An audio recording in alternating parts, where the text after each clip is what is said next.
Okay, so I did my disease presentation on varicella, also known as the chickenpox. So what is varicella? It is a common childhood illness. It's very contagious. Everybody knew it as chickenpox. It would produce some itchy blisters throughout the body. It rarely led to serious problems, though. Once an individual had chickenpox, aka the varicella virus, it was able to lay dormant in the nerves and can reemerge as shingles. So, although shingles is not life-threatening, it's still characterized by those painful blisters and the rash. And we'll get more into the shingles here soon. But it was a very contagious rash, is what we knew it. And everybody knew you just got these little red bumps that were super itchy all over your body. It is very rare. Fewer than 200,000 cases are in the US per year.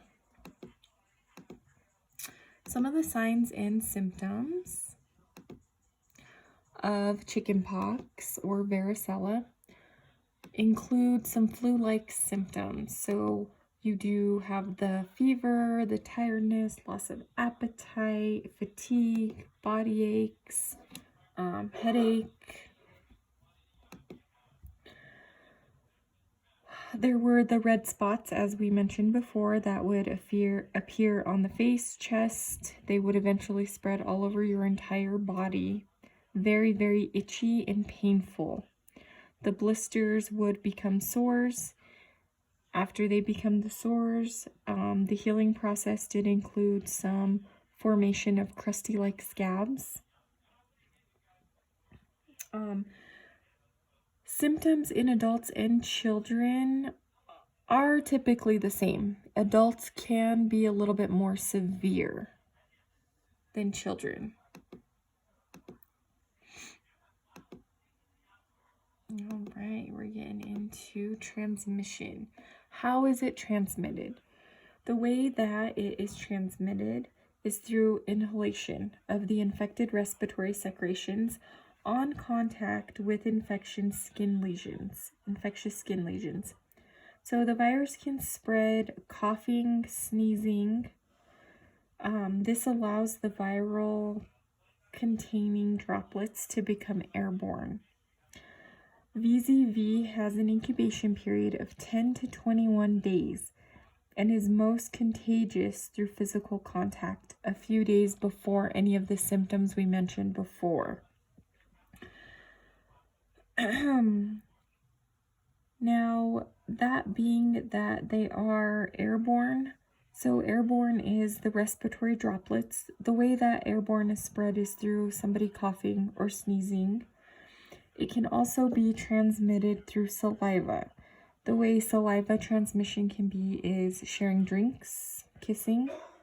Skin-to-skin contact was another transmission, so handshakes, hugs. It was also spread by touching a contaminated surface.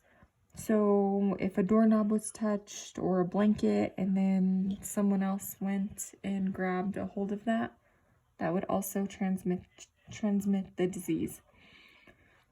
Another way it was transmitted or known that it was by mother to baby. So pregnancy, labor, nursing, those were other ways that it was spread.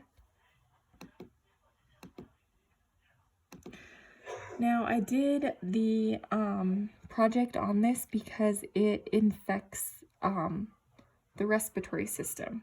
Now, the way that it infects the respiratory system is because this is the way that it enters the body.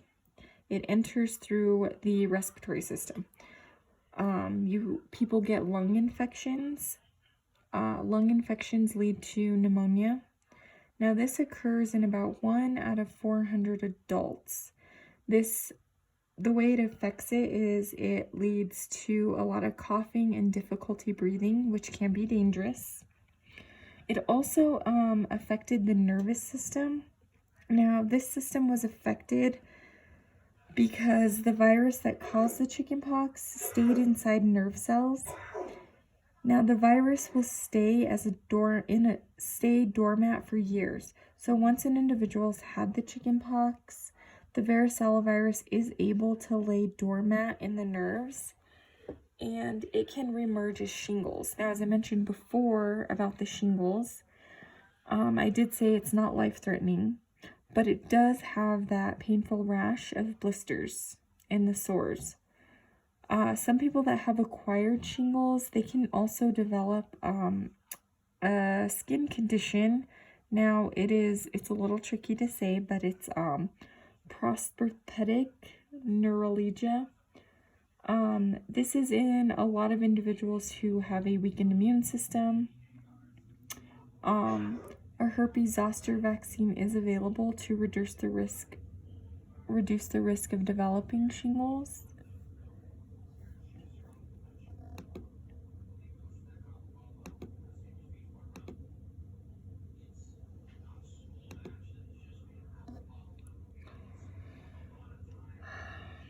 Chickenpox is caused by varicella zoster virus, which is a DNA virus that's a member of the herpes virus group.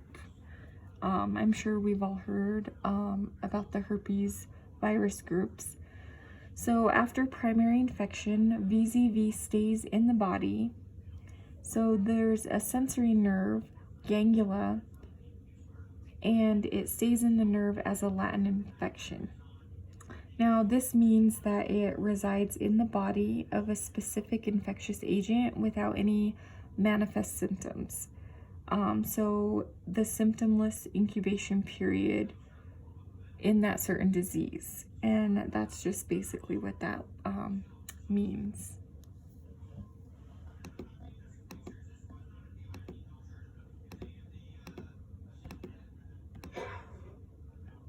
So it is a highly contagious disease. It's very mild. It's very rare.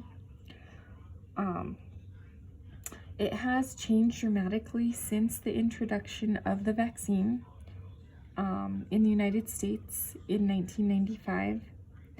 So the routine childhood shot immunization has reduced the disease incidence and its complications, hospital admissions, deaths in children and in the general population, indicating that we do have a strong herd immunity to it. It occurs at a constant but relatively high rate in a specific population.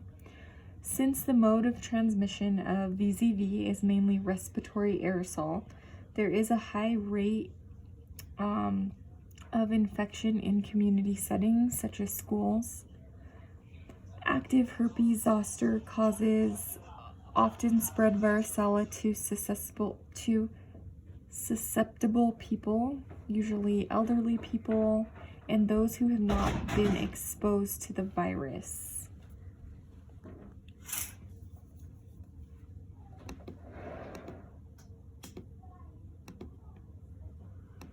Diagnosis and treatment. So you can usually tell when you do have it, but if you do go to the doctor, the healthcare providers generally diagnose chickenpox based on the skin rashes. It can also be confirmed by laboratory tests.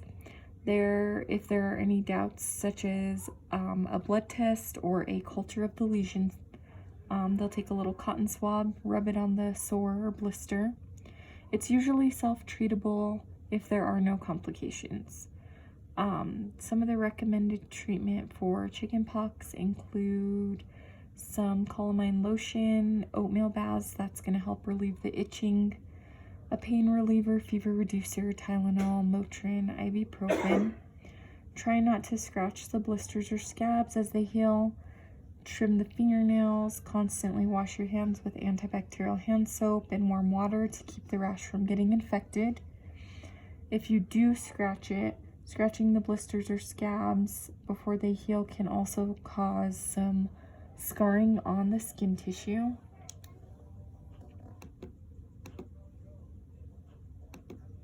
Prevention of varicella is the vaccine. So this is the best way to prevent chickenpox. And this is the CDC saying that this vaccine provides complete protection from the virus for nearly 98% of individuals who received both of the recommended doses. There are 2 doses of the vaccine. The vaccine is recommended for young children, unvaccinated older children, and unvaccinated adults who have had chickenpox and who are at high risk of exposure. Normally these vaccines are given when we're younger, so we don't really have to worry about them when we're older. There are a lot of controversy about the vaccines. I know that in public schools in Colorado, it's not required. You can have a waiver signed to let your kids into public school without their vaccinations. It is important to get this because, like I said before, it does cause a lot of issues with the respiratory system. Once somebody gets pneumonia that has health issues or lung disease, it can lead to death and be more serious. And that is all I have for now.